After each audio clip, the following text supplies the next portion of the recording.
Colombia, la 1400 AM, la consentida, la preferida, la voz de la Gran Colombia, la emisora que más prende radios en Cúcuta y su área metropolitana. BGC, la voz de la Gran Colombia. Noticia, cultura, música y la presencia de la migración venezolana en el mundo. A partir de este momento, Venezuela siempre, siempre Venezuela. Esta emisión acá en Siempre Venezuela, Venezuela siempre es noticia a través de este dial, el 1400 AM, la voz de la Gran Colombia, de nuestras redes sociales oficiales en Facebook, Instagram, Twitter, en YouTube, en la página web www.siemprevenezuelaweb.com, www.siemprevenezuelaweb.com, enlazados con la voz del Río Arauca, 1110 AM. Saludamos en el Control Master a Alex Meneses y a Roberto Alexis Rojas. En la producción a Vanessa Chacón, Alan Peralta con Registro Nacional 0715 y quien les habla, Nancy Pacheco con Registro Nacional 0713, el Colegio Nacional de Periodistas, Seccional Norte de Santander. Bienvenidos a esta primera ronda informativa en Siempre Venezuela, Venezuela es noticia. Alan, muy buenas tardes. Sí, buenas tardes Nancy, buenas tardes amigos oyentes de Venezuela siempre, siempre Venezuela, como siempre llevándoles a ustedes información a través del 1400, el 1400 AM, la voz de la Gran Colombia desde Cúcuta para todo el mundo, llevándoles información, comentarios, noticias, música, entrevistas, todo lo que tiene que ver con Venezuela y su migración a lo largo y ancho del mundo. Y la voz de Venezuela estará presente en la Cumbre de las Américas. Esto es lo que viene mencionando Nicolás Maduro. Pues así lo ha asegurado, que la voz del país así va a estar, así como Cuba y Nicaragua estarán presentes en la 9ª Cumbre de las Américas que se celebrará del 4 al 10 de junio en Los Ángeles, en Estados Unidos, a lo que ninguno de los 3 gobiernos latinoamericanos pues ha invitado. Pues yo le digo, a esta altura, hagan lo que hagan en Washington, la voz de Venezuela, la voz de Cuba y además la voz de Nicaragua llegará a Los Ángeles en las grandes protestas del pueblo y nuestra voz estará en sala. Así lo vengo mencionando, nuestra voz estará presente en esta cumbre de Los Ángeles. Digan lo que diga el gobierno de los Estados Unidos, allí estaremos con nuestra verdad. Esto es lo que ha asegurado Nicolás Maduro. Y la polémica regional arrancó a finales de abril con la denuncia del ministro cubano de Exteriores, Bruno Rodríguez, de que Estados Unidos, anfitrión de esta cumbre, estaba excluyendo a su país de estos preparativos. A menos de 2 semanas de esta cita, Washington no ha despejado la incógnita de si invitará a estos países y tampoco ha publicado la lista definitiva de los participantes, pese a haber empezado ya a enviar las diferentes invitaciones. Nosotros tenemos nuestros trucos. No voy a revelar ningún secreto, es lo que ha dicho Nicolás Maduro, pero de que estaremos, es lo que ha afirmado. Así lleguemos a pie. Vamos a darles muchas sorpresas, lo ha mencionado. Ya va. Nos va a dar muchas sorpresas. Claro, la voz de Venezuela va a estar allá. Van a estar los representantes de la sociedad civil venezolana que han sido perseguidos, hostigados y torturados. Va a estar la voz de los presos políticos venezolanos, que también va a estar en la Cumbre de las Américas.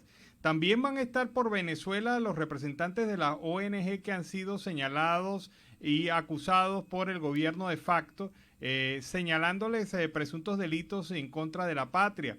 También va a estar la voz de los nicaragüenses y la voz de los cubanos que han enfrentado estas dictaduras a lo largo de mucho tiempo. Es decir, tiene razón Maduro, sí, la voz de Venezuela va a estar allá, pero no precisamente la voz del chavismo que tiene sus colectivos que les paga para que hagan actividades de protesta y acciones supuestamente masivas en cada uno de los países en donde se están desarrollando este tipo de eventos. Así que tenemos entonces la voz de Venezuela que va a estar presente en el marco de esta cumbre. Y en otro orden de ideas, el diputado a la Asamblea Nacional, Marco Aurelio Quiñones, señaló que el régimen de Nicolás Maduro es el único responsable del deterioro de los servicios públicos, el colapso del sistema de salud, la destrucción del aparato productivo, la migración forzada, la delincuencia desbordada, la educación olvidada y la justicia burlada.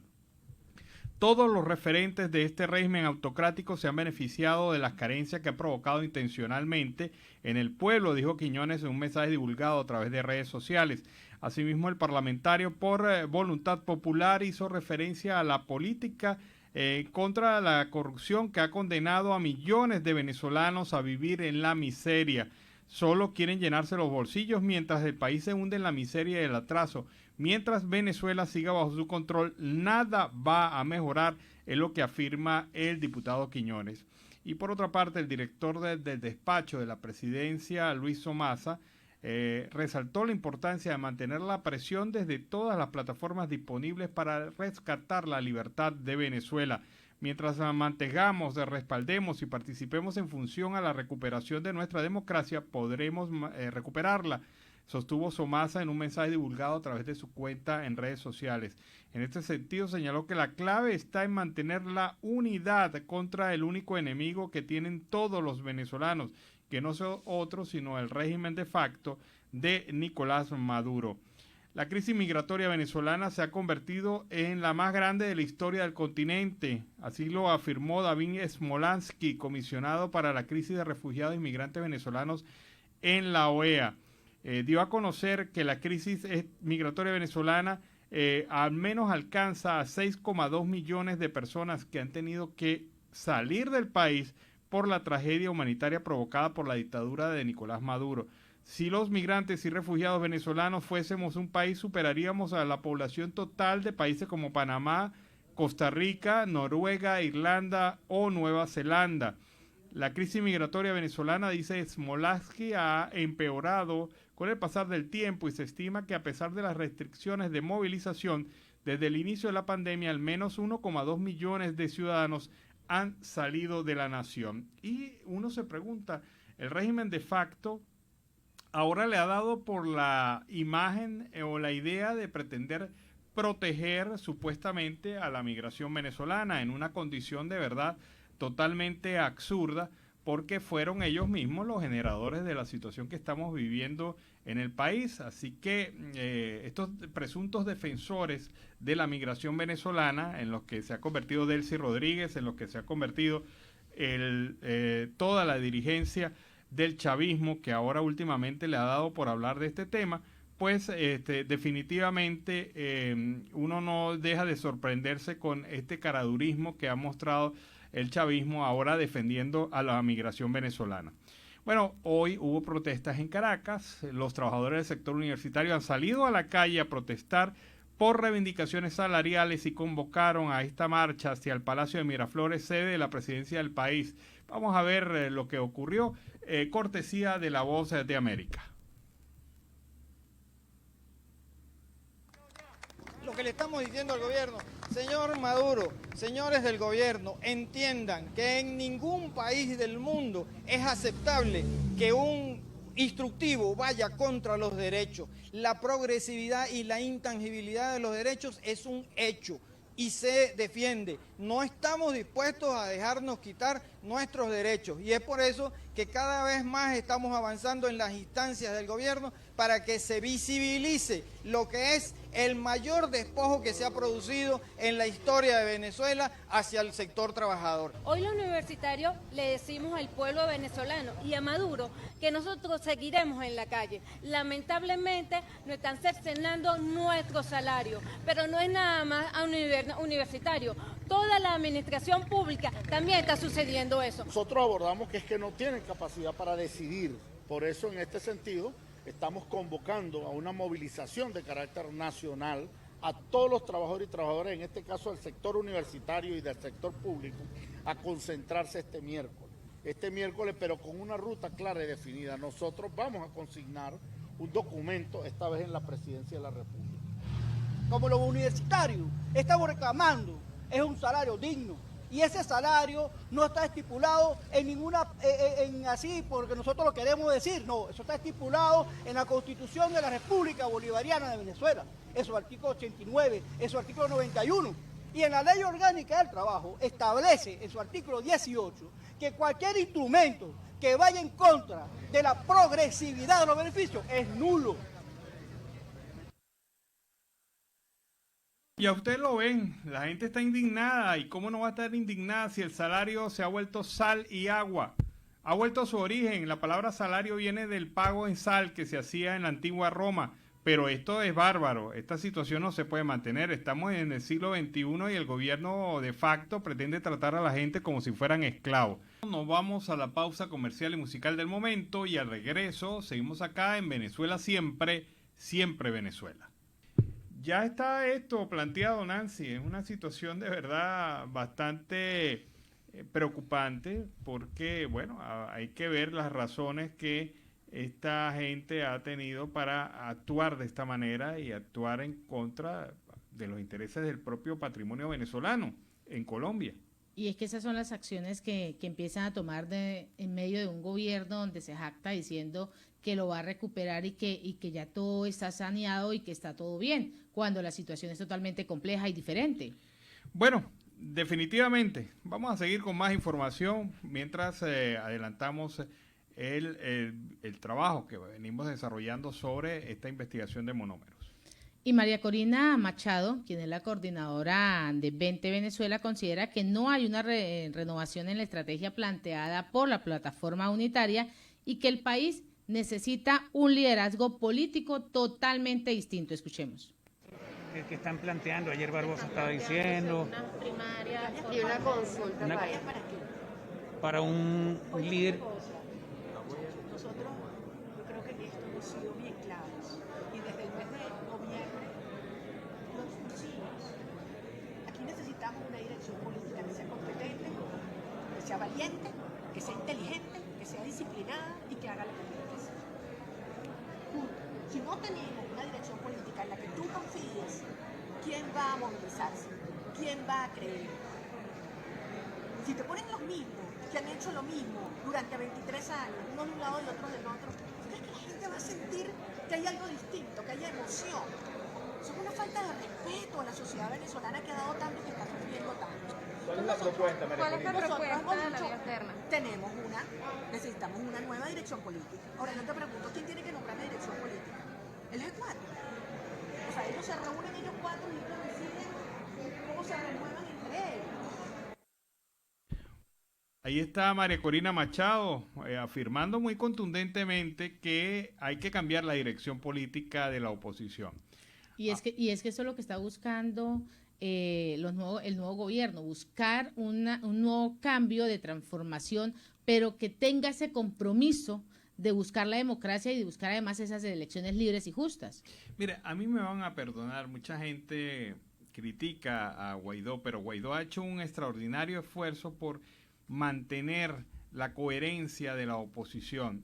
Ha cometido errores. Como todo el mundo. Sí, ha cometido errores, sí, pero no por los errores se les puede juzgar porque él enfrentó un momento difícil para la oposición venezolana y ha salido todavía con los términos de la unidad y del rescate del país. Corresponde a todas las organizaciones, y cuando hablo de todas, son todas las organizaciones políticas de oposición, establecer una plataforma de acciones en común, pero es que la lógica indica que debe existir esa plataforma común porque el fin único es el cambio de gobierno en Venezuela. O sea, no pueden estar divididos. En eso no puede haber división.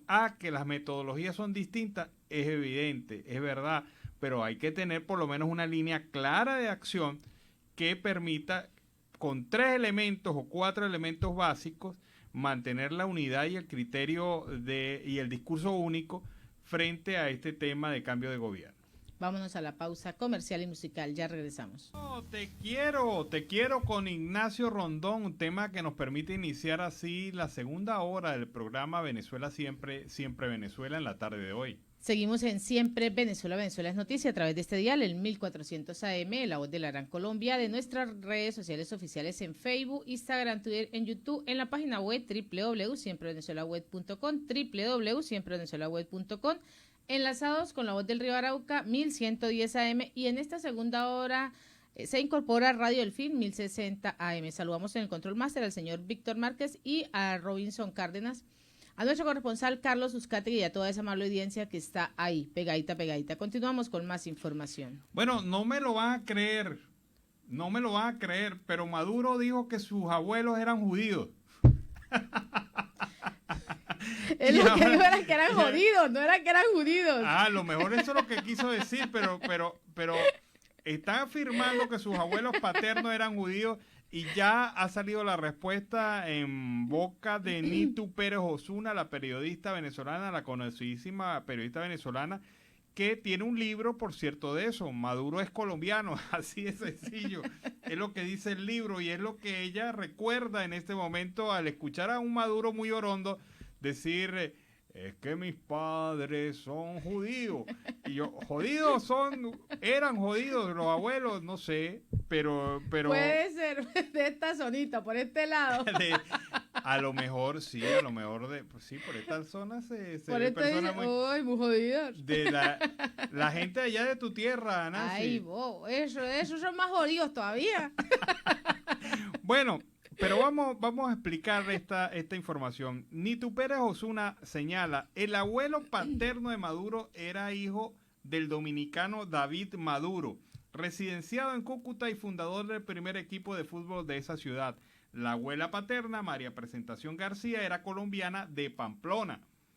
Los abuelos maternos de Maduro, Pablo Antonio Moros y Adelina, también eran colombianos. Por las venas de Maduro no corre ni una gota de sangre venezolana. Ni una, dice Nitu Pérez Osuna, indignada porque ahora resulta que son judíos los abuelos paternos de Maduro y no lo sabíamos. Yo no sé si él... es el mundo fantasioso de Nicolás Maduro. ¿Todavía lo dudan? Pero fíjate que cómo él reescribe la historia, ¿no? Por ahí salieron unos que era... Esas son las sorpresas que dijo que empieza a tener. Ah, no, en la Cumbre de las Américas no. Se aparece al lado de cualquiera y uno se sorprende y dice, no, es que yo soy americano. Definitivamente Nicolás Maduro cada día más desfasado. Sí, seguimos con más información seria. Y en otro orden informativo, Jesús Mendoza Morales, candidato a la presidencia de la Federación de los Centros Universitarios de la Universidad Central de Venezuela, afirmó el día de hoy que los estudiantes de esa institución educativa tienen la oportunidad de recuperar todos sus espacios. Es momento de hacer realidad la universidad que tanto hemos soñado. Hoy los ucevistas tienen una cita muy importante, la oportunidad de ocupar otra vez los espacios después de 2 años y medio de pandemia, es lo que ha manifestado luego de ejercer el voto en las elecciones. Los jóvenes eligen el día de hoy sus representantes de 47 centros de estudiantes, los consejos de 11 facultades, escuelas y universitarios. Mendoza, quien es candidato a la plancha de la U por que soñamos, pues ratificó que la universidad es totalmente plural y además libre y que es un ejemplo para el país que se está midiendo en un proceso calificativo de democracia. Bueno, los terroristas que atacan al gobierno son muy malos, deben serlo, porque según Maduro, unos terroristas de estos bien malosos colocaron dispositivos y afectaron la producción de la planta de El Palito, la refinería Cardón en el estado Falcón. Pero salió el ministro Tarek El Aizami diciendo... Hay normalidad en las operaciones tras el incendio. Informó mediante un video en sus redes sociales que estuvo presente en la refinería Cardón en el complejo refinador Paraguaná para hacer una inspección a las áreas afectadas por un incendio registrado en sus instalaciones. En el video publicado muy modernamente en TikTok, no lo publica en las redes del gobierno, el Aizami reiteró que las operaciones de todas las plantas de la refinería Cardón funcionan en total normalidad, resaltando que en el recorrido por las instalaciones lo hizo en compañía del gerente general de la refinería y dijo que se inició la recuperación total de las zonas perjudicadas. El Aizami reconoció el incidente y dijo que los bomberos habían sofocado las llamas de Cardón. Ahora pregunto yo, ¿ustedes oyeron que en algún momento el Aizami habló de terrorismo, de terroristas, terrorismo, de bomba, de mala fe, de sabotaje? Y además ayer el presidente Nicolás Maduro dijo que en medio de esta situación de terrorismo se estaba planteado que era el presidente de Colombia, Duque, quien estaba realizando este tipo de acciones con infiltrados. Yo me digo una cosa, si esos son todos terroristas son bien majunche, porque de verdad según él también no le hicieron ningún impacto, pero lo que más me llama la atención es que las dos versiones son distintas. No se han dado cuenta que la del Aizami es una versión en donde hubo un accidente, se atendió los bomberos y chévere, pues se resolvió. pero la otra versión es alarmista, de contexto internacional, de ataque de unos terroristas que están permanentemente destruyendo la economía, bla, bla, bla, bla, la de Maduro, y se queda corto frente a la versión que da el Aizamí. Ahora, el Aizamí, por cierto, viene desarrollándose muy bien en TikTok. Él tiene su cuenta ahí en TikTok y parece que la prefiere frente a las cuentas oficiales del gobierno. Y hablando de Nicolás Maduro, de este gobierno, Nicolás Maduro admitió que en el país hay fallas en los servicios básicos. No nos hemos dado cuenta que existen fallas en los servicios básicos. Aceptó que este hecho de activar un canal de denuncias para los problemas que sufre la población en el suministro de agua y además para atender los problemas en el sistema de salud y en el sistema de educación. Maduro ordenó reactivar las mesas técnicas de agua y destacó la gran importancia del nuevo método de gobernanza. Aquí lo que viene es un gobierno del pueblo y para el pueblo, revolucionando todo, acabando con el burocratismo y la indolencia, es lo que ha expresado Nicolás Maduro a través de una transmisión por el canal nacional. A continuación vamos a dar unos puntos claves de ese balance que ofreció Nicolás Maduro sobre el agua, la luz y además la educación. A través de la aplicación, esa aplicación que Nicolás Maduro armó, Ven App, creada para reportar las fallas de servicios públicos, el gobernante oficialista destacó que habían sido reportadas 325 denuncias vinculadas al área del agua potable, de la salud y de la educación. Un segundo punto también clave que detalló es que hasta el momento se logró atender a la inmediatez el 50% de todos esos casos. De los 325 casos registrados en la sección de la línea 58 de la Ven App, 242 corresponden a agua potable y las entidades con mayor reporte fueron Caracas con 58, Zulia con 21 y Miranda con 26. Y en un reporte de prensa presidencial que detalló que en la parroquia El Valle, situada en Caracas, se han iniciado los trabajos de reparación de los botes de agua potable en una de sus calles. Por otro lado, 53 denuncias estuvieron relacionadas con la salud, específicamente con la reparación de los ambulatorios y además de los centros de diagnóstico. Y en materia de educación, fundamentalmente se ha realizado una rehabilitación de las escuelas y además de los liceos.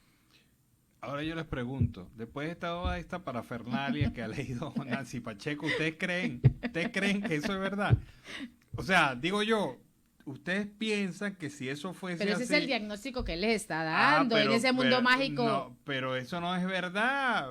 La verdad, mire, la verdad que está ocurriendo en el país es que cada día están peores los servicios públicos. Y me sorprende mucho que después de 8 años de gestión pública como presidente, Maduro diga, ahora sí, vamos a empezar a solucionar los problemas del pueblo. Bla, bla, bla. Bueno, mire, vamos a ver una cosa más interesante. Daniel Ceballos anunció que consignó ante el Consejo Nacional Electoral documentos para continuar con el proceso de modificación estatutaria y elecciones en voluntad popular hacia el fortalecimiento de la institución partidista y de la democracia. Vente. Mira, aquí estoy en el CNE, acompañado de Lucila Pacheco. Lucila es miembro de la Junta Ad Hoc de Voluntad Popular y hoy hemos introducido un documento ante la COPAFI que da inicio a la modificación de estatutos de Voluntad Popular y sus elecciones. Elecciones que se darán en los próximos meses según se establezca en el reglamento electoral y en el calendario que será público para todos. Los invitamos a participar. Fortalecer los partidos políticos es fortalecer la democracia.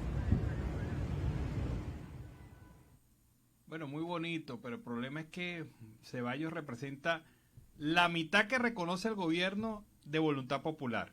Es decir, una parcela de Voluntad Popular ha sido coaptada por decisión de un tribunal. Él representa esa fracción que coaptó ese pedazo de Voluntad Popular, sus símbolos, y ahora convoca elecciones. Y recuerda que comentábamos ayer o antier que Voluntad Popular, la otra parte, también había convocado un proceso de renovación de autoridades internas. Este es un arroz con mango que vamos a ver cómo se resuelve. Y la Fuerza Armada Nacional Bolivariana incautó 50 kilos de explosivos y unos 10.000 litros de acetona en una zona fronteriza con Colombia, es lo que ha informado el día de hoy el jefe del Comando Estratégico Operacional de la FAN, Domingo Hernández Lares. Hernández también ha explicado a través de la cuenta en Twitter que el hallazgo se produjo gracias a las operaciones soberanas de reconocimiento y de patrullaje llevadas a cabo en el municipio José Antonio Páez del estado Apure, donde en los últimos meses pues se han registrado numerosos enfrentamientos entre las fuerzas del orden y los grupos al margen de la ley. La unidad de la reacción rápida, Miranda de la FAN, logró localización y además el desmantelamiento de un depósito tancol dentro de un bosque de galería con 10.000 litros de acetona y 50 kilogramos de material explosivo. Esto es lo que viene mencionando a través de la cuenta en Twitter. Vamos a escuchar, con este reporte nos vamos a la pausa comercial y musical del momento y al regreso seguimos acá en Venezuela Siempre, Siempre Venezuela. Bueno, el tema del binomio de oro, dime pajarito, y dime pajarito, voy a ver las cosas que me tienes que decir, ¿verdad? Bueno, iniciamos así el último segmento de Venezuela Siempre, Siempre Venezuela en la tarde de hoy. Y en los primeros 5 meses de lo que va recorrido este año 2022 se han registrado 137 suicidios en todo el territorio nacional, de los cuales 23 ocurrieron en Mérida de acuerdo con una investigación preliminar del Observatorio Venezolano de Violencia. La mayoría de estos casos de violencia autoinfligida se registraron en adultos, jóvenes y adolescentes hasta los 17 años de edad. Mérida es una población calculada en 1.025.445 habitantes para el año 2018, quien registra un mayor porcentaje de casos por segundo año consecutivo, con el 16,8% del total documentado. En el año 2021, el Estado andino registró más de 2,32 veces la tasa de suicidios en toda Venezuela, de acuerdo con esta información en lo que va calculado de este año. Esa es una cifra muy elevada. Mérida es un centro de producción agrícola animal ahogado en una crisis económica, ahogado en una crisis eléctrica y sobre todo en esta temporada de fuertes lluvias. Bueno, para mañana vamos a tener a una invitada que va a hablar sobre estos temas de la salud mental de los venezolanos. Estén pendientes en el horario de la tarde, ¿no? En el horario de las 5. Así, vamos a tener una invitada que va a conversar sobre estos temas. Bueno, desde la Asamblea Nacional Legítima se aprobó un acuerdo que establece que el 5 de septiembre será el Día Internacional de la Amazonía en Venezuela. Vamos a ver las razones de esta decisión de la Asamblea Nacional Legítima. 8 países estuvieron presentes bajo la dirección del senador brasilero Nelsinho Trad, que es el presidente del Parlamento Amazónico, compuesto por vicepresidentes, donde Venezuela es uno de ellos. El apoyo de la ODCAD es importante para el avance simétrico de la Amazonía, donde la protección adecuada debe hacerse bajo los perfiles científicos de acuerdo a los minerales y especies que habitan en las regiones amazónicas. Es entonces cuando debemos garantizar a nuestras futuras generaciones de venezolanos y latinoamericanos la estabilidad de la cuenca del Amazonas y del Orinoco, cuyas reservas de agua, de oxígeno y de diversidad biológica constituyen dentro de la Amazonía el último pulmón verde de nuestro planeta, como un hecho fundamental que define las políticas públicas no solo de los gobiernos amazónicos de Venezuela, Colombia, Brasil, Perú, Ecuador, Bolivia, sino también por todos los poderes públicos e instituciones de esos países. La actividad minera de los estados Amazonas y Bolívar se reporta como la mayor amenaza que puede acentuar los efectos del cambio climático al desencadenar una serie de procesos negativos en las dimensiones sociales, ambientales y económicas de la región, con repercusiones al resto del país. La deforestación, la degradación de suelo, la contaminación con mercurio, la extracción ilegal de recursos naturales y la violencia armada contra las comunidades locales e indígenas asociadas a la minería han deteriorado de forma alarmante la biodiversidad del sur de Venezuela y en consecuencia aumenta la vulnerabilidad, comprometiendo la resiliencia de los ecosistemas y poblaciones humanas en esta vasta región del país. Bueno, esas fueron las razones que llevaron a la Asamblea Nacional Legítima a decidir llamar la atención con la celebración de este día nacional de la Amazonía venezolana. Y el dirigente nacional de Primero Justicia, Carlos Ocariz, a través de una rueda de prensa ha denunciado la grave situación del agua potable en el estado Miranda. Hoy quisimos hablar de ese grave problema del agua en Miranda y que es la situación totalmente alarmante por la cual se está viviendo hoy las zonas del estado, específicamente en Sucre, que no reciben el vital líquido desde hace más de un año. Esto es muy lamentable porque los venezolanos no pueden seguir viviendo bajo estas condiciones. Dijo que en promedio llenar un tanque de agua o pipote resulta totalmente costoso para los mirandinos y el venezolano en general. Los habitantes de nuestro estado pierden muchísimo dinero tratando de tener este vital líquido. El 80% de los mirandinos reciben agua solo 2 veces por semana, es lo que viene mencionando Carlos Ocariz. Bueno, y con ese reporte nos despedimos. Así hemos llegado al final de esta emisión de Siempre Venezuela, Venezuela Siempre es Noticia, a través de este dial, el 1400 AM, La Voz de la Gran Colombia, de nuestras redes sociales oficiales, enlazados con La Voz del Río Arauca, 1110 AM y Radio Delfín, 1060 AM. Agradecemos en el control máster al señor Víctor Márquez, a Roberto Alexis Rojas, a Robinson Cárdenas, a Alex Meneses y en la producción a Vanessa Chacón, Alan Peralta con Registro Nacional 0715 y quien les habló, Nancy Pacheco, con Registro Nacional 0713 del Colegio Nacional de Periodistas, Seccional Norte de Santander. Hasta la tarde. Hasta la tarde, cuídense.